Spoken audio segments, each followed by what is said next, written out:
bagi yang siap mendengarkan firman Tuhan, katakan amin, haleluya. Puji nama Tuhan. Selamat pagi Bapak Ibu Saudara yang dikasihi Tuhan. Shalom. Shalom. Wow, samping kiri sini paling kuat ya. Puji nama Tuhan. Demikian juga buat Bapak Ibu sekalian yang ada di rumah masing-masing, yang sedang beribadah dengan keluarga. Damai sejahtera buat Bapak Ibu Saudara yang dikasihi Tuhan. Haleluya. Kita berada di dalam minggu keempat bulan Maret. Puji Tuhan, saya lihat semangat semua. Kita bersyukur Tuhan berikan kita semangat sampai hari ini. Haleluya. Dan bulan ini adalah bulan misi. Saya percaya selama beberapa minggu ini saudara dan saya juga sudah diberkati dengan firman Tuhan yang bertemakan misi. Amin. Haleluya. Dan minggu ini saudara sekalian, saya akan melanjutkan dengan tema ini aku, utuslah aku. Bapak Ibu Saudara sekalian, kita tahu bahwa misi adalah dimulai dari kerinduan hati Allah. Benar saudara-saudara? Untuk apa? Untuk menyelamatkan manusia yang berdosa. Dan pengutusan menjadi sebuah pola penjangkauan dunia. Jika kita memperhatikan pola kerjanya Tuhan yang nampak dari satu kegerakan kepada satu kegerakan rohani berikutnya, maka saudara akan menemukan atau kita akan menemukan satu pola yang sama, yaitu sebelum Tuhan memulai kegerakan rohani tersebut, Tuhan akan memilih orang-orang yang akan dipakai olehnya.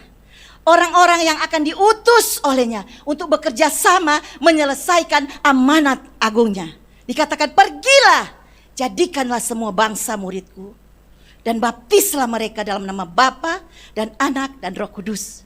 Dan habis itu sudah selesai? Tidak, disuruh ajarkan.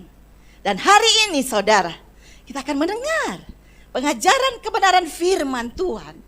Ketika saudara ada di tempat ini, Tuhan punya maksud dan rencana yang indah buat saudara dan saya.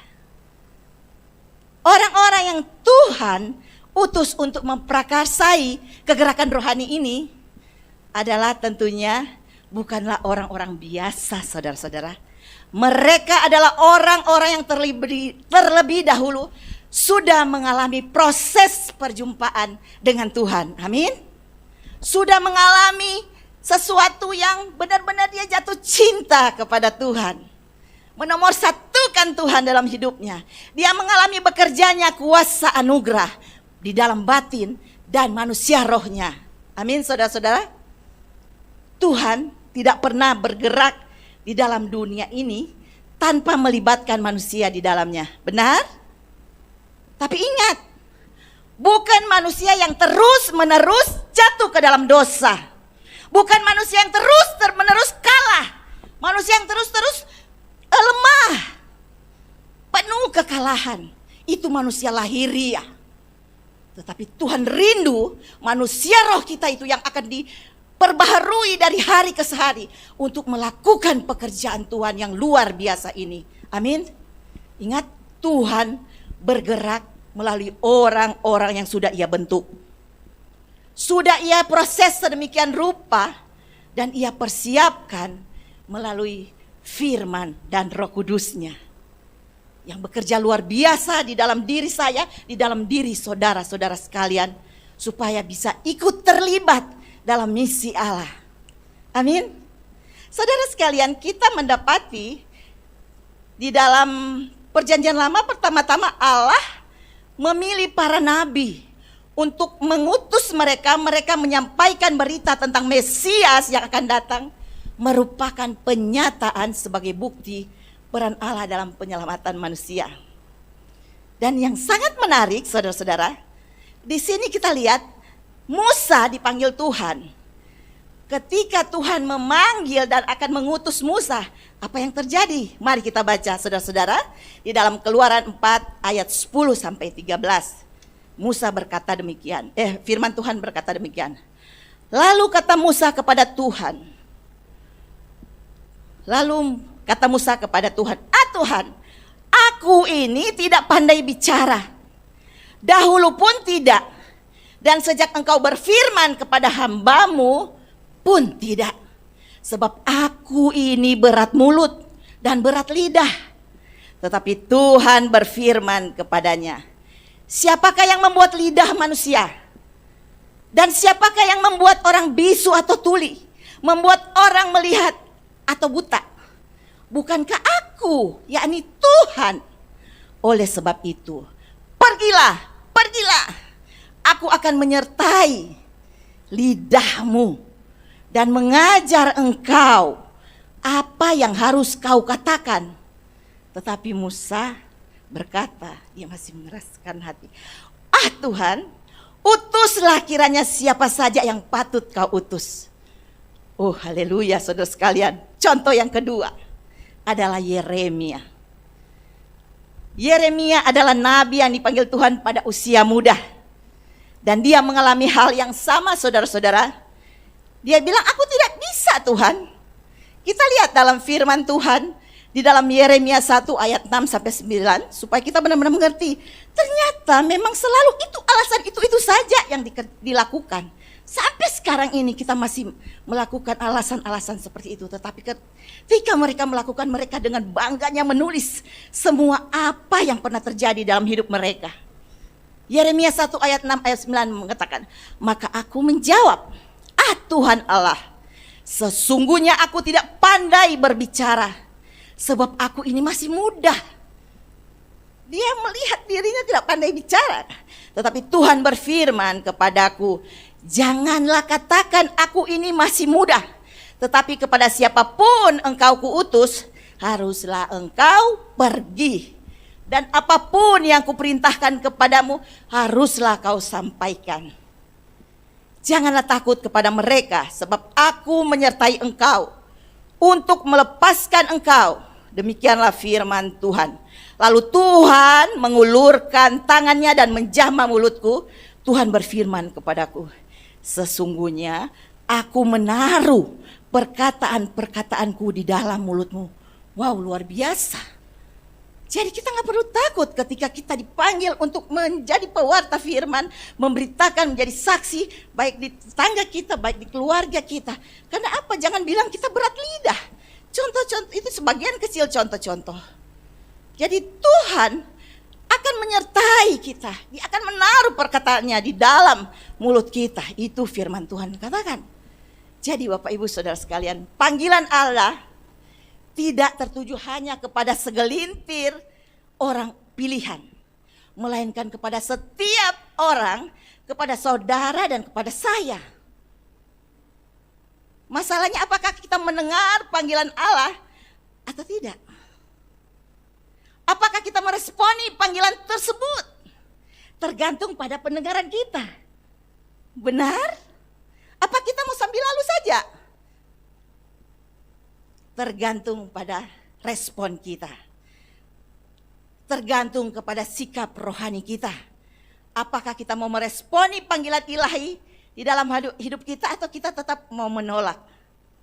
Saudara sekalian, bukankah ini suatu penghargaan dan kehormatan yang luar biasa bagi kita? Kita ada orang-orang yang tadinya berdosa, tetapi dijadikan rekan kerja, partner, mitra Allah. Dipercayakan seperti itu saudara. Dalam rangka menyelamatkan dunia. Tuhan sudah naik ke surga. Rasul-rasul disuruh pergi untuk memberitakan Injil. Mereka juga sudah naik di surga. Tugas siapa sekarang? Tugas saudara dan saya. Tuhan bilang, tetapi aku sudah engkau akan menerima kuasa kalau Roh Kudus turun ke atas kamu. Dan kamu akan menjadi saksiku di Yerusalem, di seluruh Yudea dan Samaria, dan sampai ke ujung bumi. Dijamin dengan kuasanya, agar supaya kita jangan takut. Karena bukan kita sebenarnya yang mengabarkan itu, tetapi kekuatan Roh Kudus di dalam manusia batin kita, di manusia roh kita. Tidak perlu takut saudara-saudara sekalian. Lalu bagaimana kita tahu rencana Allah bagi kita di dalam hidup kita saudara-saudara sekalian. Saya mau sedikit bersaksi. tentang bagaimana saya meresponi panggilan Tuhan untuk melakukan amanat agung ini. Sebelumnya saudara-saudara, saya tidak pernah bercita-cita untuk jadi pendeta, saudara. Karena memang kami waktu masih di kota kami selalu melihat pendeta-pendeta hidupnya seperti ya tergantung sama Tuhan. Tapi kita nggak melihat pendeta yang roh di dalamnya. Kami hanya melihat luarnya saja. Ternyata setelah saya sekarang mengerti, ternyata Tuhan perbaharui setiap orang-orang yang mau meresponi panggilan Tuhan. Jadi sebelumnya saya tidak pernah bercita-cita untuk jadi pendeta, karena saya mau ngomong pun nggak bisa, berdiri di depan orang pun nggak berani, terlalu penakut, saudara-saudara. Saya adalah tadinya seorang wanita karir yang super sibuk, bekerja di sebuah perusahaan internasional dengan karir yang bagus. Dan di perusahaan itu saya mendapat fasilitas yang sangat-sangat memuaskan. Jabatan, teman, relasi, pekerjaan, hobi sudah menjadi comfort zone saya. Sudah menjadi tempat kenyamanan saya. Saya sebenarnya sudah merasa nyaman dengan kehidupan karir saya ini. Sebagai wanita karir rasanya sudah oke, sudah cukup. Soal pelayanan, sambil bekerja saya melayani saudara-saudara. Di kantor saya mengajak teman-teman membuka persekutuan doa. Tiap hari Jumat ada persekutuan doa. Kami memulai dari jumlah kecil. Puji nama Tuhan, Tuhan memberkati pelayanan itu sehingga sampai ruangannya penuh sesak. Yang menjadi kepujian bagi nama Tuhan. Jadi sambil bekerja saya melayani. Demikian juga di gereja. Saya pun melayani di kantor. Kami membangun semua itu. Saudara sekalian, lewat pelayanan ini, lewat pertolongan Tuhan, banyak jiwa-jiwa yang mengenal Tuhan Yesus dan mereka mau dimuridkan. Dan sampai sekarang saya mendengar mereka itu aktif di gereja mereka masing-masing, karena masih kontak ya, sekalipun saya sudah nggak bekerja di situ. Padahal saudara, beberapa di antara mereka tadinya bukan orang-orang percaya, tetapi oleh kemurahan Tuhan, waktunya Tuhan, di tempat itu mereka boleh diubahkan dan menjadi orang-orang yang militan sekarang ini. Singkat cerita Bapak Ibu Saudara sekalian, waktu Tuhan dan di dalam waktu yang indahnya Tuhan, di dalam kemurahan Tuhan, akhirnya saya mau meresponi panggilan Tuhan. Saya tidak mau melewatkan kesempatan emas yang Tuhan tawarkan kepada saya untuk lebih lagi melayaninya, lebih dalam lagi, bertolak ke dalam untuk benar-benar mengikuti Yesus. No turning back, no turning back. Saya tetap pandang apapun yang terjadi.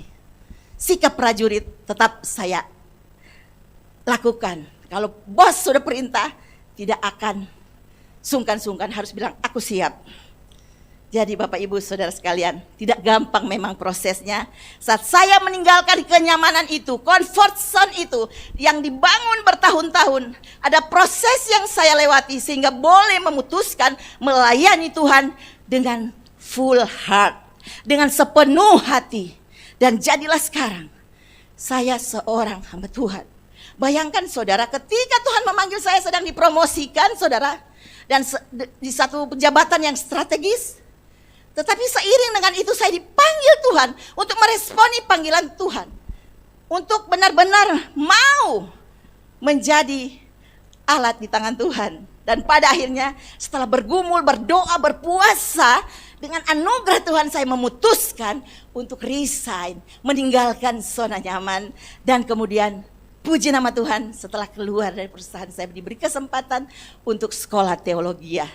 Dan jadilah sekarang oleh kasih karunia Tuhan, Tuhan memperlengkapi dengan kuasanya untuk dapat menjadi alat di tangannya. Jadi don't worry, be happy.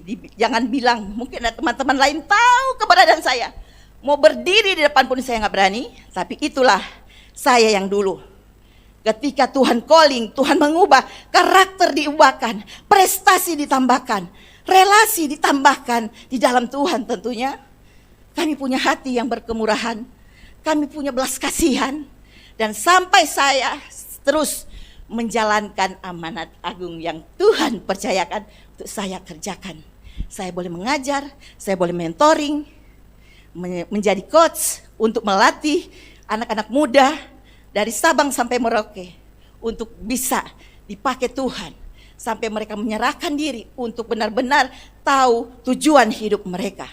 Itulah testimoni saya, saudara-saudara sekalian. Kembali kepada firman Tuhan. Mari kita akan belajar dalam satu tokoh. Seorang tokoh yang berani berkata, "Ini aku, utuslah aku." Kita akan membaca di dalam Yesaya 6 ayat 8. Yesaya 6 ayat 8 dikatakan, "Lalu aku mendengar suara Tuhan berkata, siapakah yang akan kuutus? Dan siapakah yang mau pergi untuk aku?" Maka sahut Yesaya, "Ini aku, utuslah aku." Bapak Ibu Saudara sekalian, kenapa Yesaya bisa ngomong begitu? Padahal dia tadinya tinggal di comfort zone. Ya, benar nggak? Yesaya siapa Yesaya? Yesaya ini adalah di dalam pengantar Full Life, saya membacanya, arti kata Yesaya, Tuhan menyelamatkan. Nabi Yesaya ini berasal dari keluarga raja. Menurut tradisi ayahnya adalah saudara laki-laki dari Raja Uzia. Jadi kalau di dalam lingkungan istana, enak nggak?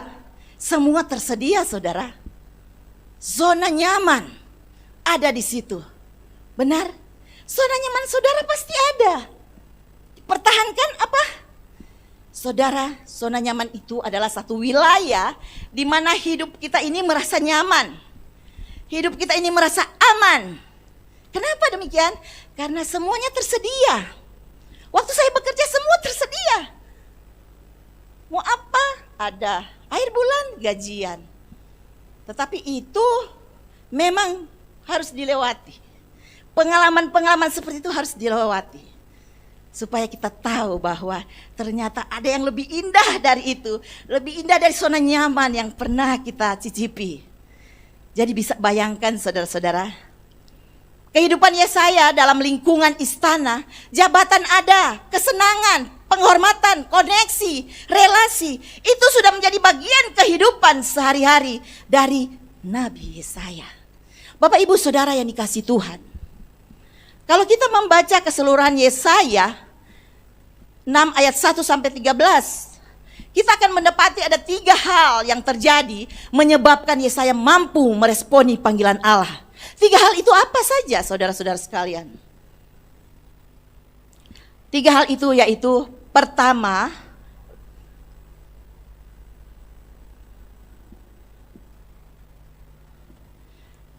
Yesaya mendapat penglihatan atau visi. Itu nanti di ayat 1 sampai 5. Tapi singkat waktu kita mungkin gak akan baca sepanjang sampai 13. Apa sih yang dilihat Yesaya? Dia mendapat visi, dia mendapat penglihatan surgawi. Pertama-tama yang dilihat Yesaya adalah Allah. Yang kedua yang dilihat Yesaya dirinya, saudara-saudara, yang berdosa. Dan yang ketiga dia melihat bangsa-bangsa yang najis bibir. Dia tinggal di bangsa yang najis bibir. Tetapi saudara, yang kedua dari 3 hal ini, yaitu Yesaya mendapat pengudusan. Dan yang ketiga, Yesaya mendapat pengutusan. Ada tahap-tahap di mana Tuhan melatih dia. Tuhan membereskan dulu hidupnya yang penuh kenyamanan itu. Dan kapan Yesaya mulai? Tadinya memang dia sudah di istana juga, dia sedang melihat Tuhan ini pada saat dia malah di bait Allah. Kapan itu terjadi, saudara-saudara? Mari kita baca di dalam, kapan Yesaya melihat Tuhan?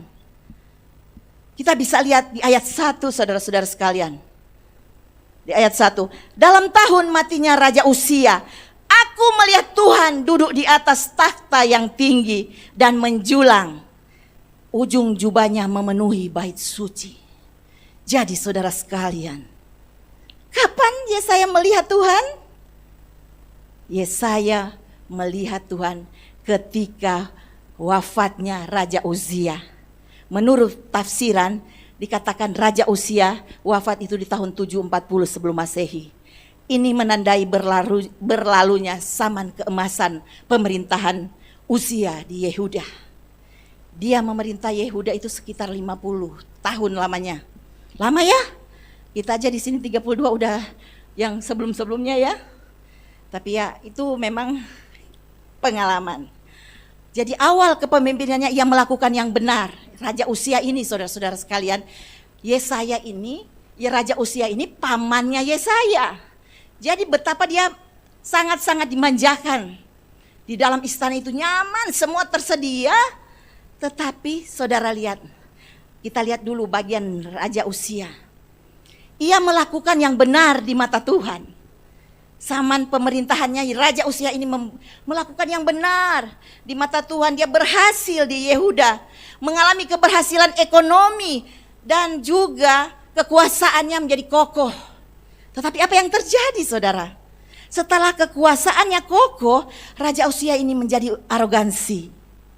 Ingat, hati-hati dengan ketika kita berhasil, jangan arogansi. Karena jangan tinggi hati. Karena apa? Karena ternyata di balik itu mulai adanya kejatuhan. Harusnya seorang raja tidak boleh membakar ukupan. Tetapi dengan arogansinya dia mengambil alih tugas para imam. Dia mau masuk membakar ukupan dan itulah menjadi kejatuhannya. Dia arogansi. Imam-imam sudah melarang kepada Raja Uzia. Tetapi akhirnya lewat kekuasaan yang berubah dari Raja Uzia ini, dia mengalami kejatuhan. Dia ditulahi kusta dan dikucilkan dan mati di pembuangan itu. Nah saudara sekalian, Tuhan menulahi kusta bagi orang-orang yang melanggar perintah Tuhan. Bagi orang-orang yang tadinya sudah dikhususkan Tuhan, melanggar perintah Tuhan. Ada penafsir lain mengatakan dan berpendapat bahwa sebelum peristiwa penglihatan ini, Yesaya melihat Tuhan, Yesaya hanya melihat kemuliaan dari Raja Uzia ini. Kehormatan, kemewahan yang ada di istana ini, kebanggaan semua tentang istananya, tentang lingkungannya, tentang usianya. Dia mengidolakan. Ada sesuatu yang dia idolakan sampai dia nyaman dan punya pengikut-pengikut yang banyak. Saudara, jadi Yesaya melihat kemuliaan dunia adalah kemuliaan yang fana. Dia mengatakan demikian karena ketika dia sudah melihat Tuhan, dia baru sadar dan dia tahu bahwa ternyata semua yang ini saya lihat di istana ini itu semua fana. Yang saya jalani selama ini semua fana. Ketika Tuhan menyadarkan dia, membuka matanya, dia baru lihat bahwa kekuasaan Uzia ini hanya membuat kedagingannya semakin dan semakin, saudara. Tetapi ketika melihat Tuhan, Tuhan menyadarkan akan hal ini. Tentunya ketika Yesaya melihat Tuhan, dia mendapat sesuatu pembaharuan. Demikian juga kita, saudara. Ketika kita melihat Tuhan, pasti ada pembaharuan lewat pikiran kita, lewat hati kita, lewat mulut kita. Di sini Yesaya baru sadar ketika di ayat 5 mengatakan bahwa dia mengatakan dia najis bibir. Selama ini kenyamanan, comfort zone-nya, kenyamanan Yesaya sebagai kerabat raja, tinggal di lingkungan istana dengan fasilitas yang lengkap, telah menjadi penghalang baginya untuk melihat Tuhan. Comfort zone itu memang asik, saudara. Tapi kalau dibangun hanya untuk kerajaan diri sendiri, lihat ada waktunya. Tetapi kalau Tuhan memberikan kesempatan, pasti ada hal-hal yang Tuhan percayakan untuk dipakai Tuhan luar biasa. Jadi yang saya pelajari di sini, Tuhan sebagai Raja Agung harus mengambil dulu zona nyamannya. Dia mengambil Raja Uzia yang diidolakan. Dan mulailah Yesaya terbuka matanya lebar-lebar, saudara-saudara sekalian. Yesaya baru melihat, di dalam penglihatan itu dia melihat Allah. Dia melihat dirinya sendiri dan dia melihat bangsanya. Dikatakan ayat 5, celakalah aku binasa sebab aku ini seorang yang najis bibir. Saudara sekalian, ini berarti Walaupun Yesaya seorang nabi, seorang yang terkenal, seorang yang punya jabatan, tetapi dia masih memelihara dosa-dosa yang menyebabkan mulutnya najis. Kita lihat di sini walaupun dia seorang nabi, nabi besar, tetapi ketika dia sudah berjumpa dengan Tuhan, Sang Agung itu, Sang Kebesaran itu, yang Maha Dahsyat, Sang Kekudusan itu, dia tidak malu lagi untuk mengakui dosanya di hadapan Tuhan. Hati nuraninya dibeban oleh perasaan-perasaan dengan, oh ternyata selama ini saya lemah, saya gagal. Tapi di hadapan Tuhan tidak ada apa-apanya. Saudara sekalian, ketika kita mengaku dosa kita, Dia setia dan adil. Tuhan akan memakai setiap orang-orang yang mau sadar atas perbuatannya dan meninggalkan segala dosa yang dia hidupi itu selama ini dan mulai hidup yang baru. Tuhan akan kuduskan. Seorang penulis terkenal, penulis Kristen yang terkenal pernah mengatakan bahwa seorang Kristen memiliki keunggulan penting dibandingkan dengan orang lain. Bukan karena ia lebih baik, lebih suci, atau lebih dikasih Tuhan, melainkan karena ia tahu dan sadar bahwa ia adalah manusia yang berdosa, yang patut diampuni oleh Tuhan, yang hanya tidak ada apanya untuk Tuhan ampuni. Berada di dalam dunia yang berdosa ini masih perlu seseorang juru selamat, yaitu yang hanya ada di dalam Yesus Kristus. Tidak ada nama lain yang diberikan kepada manusia yang olehnya kita dapat diselamatkan. Di bawah kolong langit ini tidak ada nama lain selain nama Yesus, nama yang ajaib, nama yang mulia. Itu yang akan kita beritakan, saudara. Yesaya sadar dia ada di sekeliling orang yang najis bibir. Aku tinggal di tengah-tengah bangsa yang najis bibir, lingkungan istana, lingkungan kerabat-kerabatnya semua. Dia baru sadar, oh semuanya najis bibir dan ini ladang saya, ini tugas saya untuk memberitakan kebenaran di antara orang-orang ini. Tetapi apa yang terjadi? Setelah dia mengalami pengudusan, setelah Yesaya mengalami pengudusan, malaikat waktu dia mengaku malaikat-malaikat, tetapi dikatakan seperti ini, tetapi seorang daripada serafim, malaikat Tuhan terbang mendapatkan aku, di tangannya ada bara yang diambilnya dengan sepit dari atas mezbah. Ia menyentuhnya kepada mulutku serta berkata, lihat, ini telah menyentuh bibirmu, maka kesalahanmu telah dihapuskan dan dosamu diampuni. Yesaya mendapat pengudusan, saudara-saudara. Pada zaman itu kalau orang melihat Allah sebenarnya dia akan mati. Makanya Yesaya mengatakan, celakalah aku. Karena dia tahu bentar lagi dia mati. Tetapi ada kemurahan, ada anugerah Tuhan. Sehingga diberi kesempatan lagi. Tuhan menguduskan apa yang pernah dia lakukan. Karena Tuhan punya rencana, punya maksud untuk memberi dia. Ladangnya sudah di samping kiri kanannya dia. Tengah bangsa-bangsa yang najis bibir. Ladang sudah menguning, siap untuk dituai untuk kita semua, saudara sekalian. Allah berinisiatif mendatangi Yesaya. Ada serafim yang membawa bara dan dari mezbah. Mezbah dan bara adalah lambang dari salib dan darah Kristus. Serafim menyentuh bara ke mulut Yesaya, Allah membersihkan mulut dan hatinya. Saudara sekalian, pengampunan Tuhan berjalan sejajar dengan pengakuan dosa. Jadi ingat, kalau masih ada dosa tersembunyi, akui itu di depan Tuhan. Kesalahanmu telah dihapus dan dosamu telah diampuni. Itu di ayat 7 mengatakan demikian. Akui di hadapan Tuhan. Karena dengan kekuatan sendiri kita tidak mampu. Hanya dengan pertolongan Roh Kudus kita mampu untuk benar-benar menyelesaikan dosa bawaan itu. Jadi Yesaya mengalami pendamaian dengan Allah, hidupnya dibaharui sehingga menjadi seorang pribadi yang siap menjalani misi Tuhan. Perhatikan Bapak Ibu Saudara sekalian, dari pengakuan dosa sehingga mengalami penyucian dan pengudusan adalah anugerah Allah yang menyelamatkan. Yang ketiga adalah Yesaya mendapat pengutusan. Selesai dia melihat Allah, dia melihat dirinya yang berdosa, dia melihat bangsa-bangsanya, berarti dia itu ladang pelayanannya dia. Kemudian dia dikuduskan dan semua proses itu terjadi, akhirnya dia siap untuk diutus. Itu kalau bukan pekerjaan Roh Kudus, belum tentu dia bisa melakukannya. Dia sudah melihat kekudusan Allah lebih megah, lebih tinggi dari segala kemegahan, kekuatan apapun yang ada di dunia ini. Semua fana. Itu yang saya lihat ketika saya tadinya ada di comfort zone. Berani meninggalkan apa yang benar-benar karena meresponi panggilan Tuhan. Tetapi bukan artinya saya bilang saudara untuk keluar. Itu ada panggilan khusus saudara. Jadi saudara dan Tuhan yang tahu. Tetapi jangan keraskan hati kalau ketika Tuhan sudah memanggil khusus kepada saudara. Katakan, siapakah yang akan aku utus? Dan siapakah yang mau pergi untuk aku? Maka sahutku, ini aku Tuhan, utuslah aku. Bapak ibu saudara yang dikasihi Tuhan.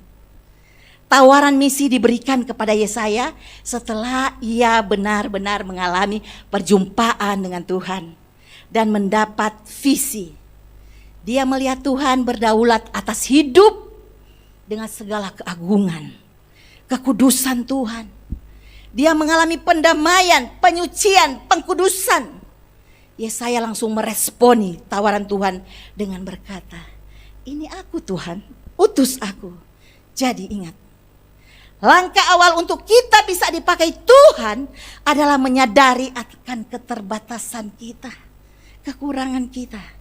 Karena Tuhan akan memilih orang-orang yang dia sudah proses, dia sudah bentuk untuk melakukan kegerakan-kegerakan rohani yang Tuhan punya rencana. Bapak ibu saudara sekalian, terakhir, jadi kesulitan misi apapun yang terjadi ketika Yesaya sudah diutus, memang di ayat 9 sampai 13 di situ dia mengalami kesulitan karena orang-orang yang di sekitar dia layani semua mengeraskan hati, mengeraskan telinga dan membutakan mata, tidak mau menerima Injil. Jadi ada di antara mereka dicari yang kudus saja melayani Tuhan. Ketika kita melayani orang itu dan dia mengeraskan hati itu, hal bagiannya Tuhan untuk menjadikan semuanya baik adanya. Jadi jangan kita merasa kecewa. Wah, saya udah pelayanan bertahun-tahun belum ada satu jiwa pun yang selamat. Jangan kecewa saudara. Engkau sudah melakukan, engkau sudah mengambil langkah yang baik. Soal orang itu terima Yesus atau tidak itu kedaulatan Tuhan. Karena yang membuat orang itu selamat adalah hanya Tuhan Yesus Kristus dengan kuasa Roh Kudus. Bukan kita. Kita hanya alat penyampaian kabar baik dari Tuhan. Di mana Tuhan terdahulu udah menyelamatkan kita. Jadi mata melekat, mata tertutup melekat. Jadi buta mereka, tetapi puji nama Tuhan. Saudara ingat, kalau kita baca sejarah dari Yesaya ini, Yesaya terakhir mati, dibunuh, lewat digergaji saudara.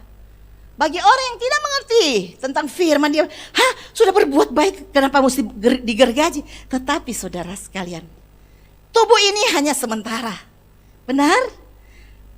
Kita pun dalam keadaan apapun kita mati. Ada yang pendeta-pendeta karena COVID mati, karena apa mati. Tetapi bukan itu yang kita lihat. Kita lihat jiwa-jiwa di dalam hidup kita sudah benar-benar diperbaharui. Mati pun kita, yang penting roh kita sampai kepada sang pemiliknya.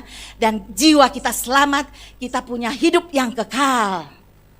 Jangan dilihat yang lain. Martir-martir ini mereka tidak melihat keinginan daging lagi, keangkuhan hidup sudah tidak ada di dalam hidup mereka, karena hanya satu pandang melihat Allah yang mereka layani. Puji nama Tuhan. Bapak ibu saudara sekalian, terakhir, bagaimana dengan kita? Kita juga telah dipanggil Tuhan menjadi umatnya dengan proses yang mahal, kematian Yesus Kristus di kayu salib, yang nanti hari Jumat kita akan rayakan bersama-sama, kita akan peringati bersama-sama. 1 Petrus 1 ayat 18 sampai 19 tertulis, sebab kamu tahu bahwa kamu telah ditebus dari cara hidup yang sia-sia, dan kamu warisi dari nenek moyangmu itu, bukan dengan barang fana, bukan pula dengan perak atau emas, melainkan dengan darah yang mahal, saudara, yaitu darah Kristus yang sama seperti darah anak domba Allah yang tak bernoda dan tak bercacat. Kalau kita merenungkan ini satu message yang paling penting, betapa kita ini cuma karena anugerah Tuhan kita boleh hidup sekarang ini. Jadi pastikan saudara meresponi ajakan Tuhan Yesus untuk melakukan tugas mulia. Amanat agung dipercayakan kepada setiap kita, saya dan saudara. Pergunakan kesempatan yang ada ketika kita masih hidup di dunia ini. Mungkin lewat berdoa, lewat menjumpai, dikatakan beritakanlah firman, siap sedialah, baik atau tidak baik waktunya. Nyatakanlah apa yang salah, tegurlah. Dan nasihatilah dengan segala kesabaran dan kebaikan. Di situ kita memang nggak semua jadi pendeta, tetapi dengan kita menghidupi firman, menseringkan ke orang lain, kita sudah mulai mengadakan penginjilan. Jadi Bapak Ibu Saudara sekalian, salah satu wujud untuk kita ambil bagian dalam pelayanan misi amanat agungnya, mungkin kita tidak bisa pergi ke ujung bumi, tetapi saudara dan saya dimampukan Tuhan untuk mendukung proyek-proyek misi. Berupa janji iman yang sebentar lagi kita akan menulisnya. Saya terlalu percaya inilah investasi terbaik bagi orang-orang percaya. Saya ulangi lagi, menabur di ladang Tuhan, menulis janji iman, memberi perpuluhan, memberi berkat, itulah investasi terbaik bagi orang-orang percaya di ladang yang subur. Amin. Saya terlalu percaya Tuhan akan memberkati setiap orang-orang yang menabur dengan sukacita. Berkat Tuhan turun atas mereka karena yang ditabur di tempat yang subur. Saya begitu sudah mengalami luar biasa.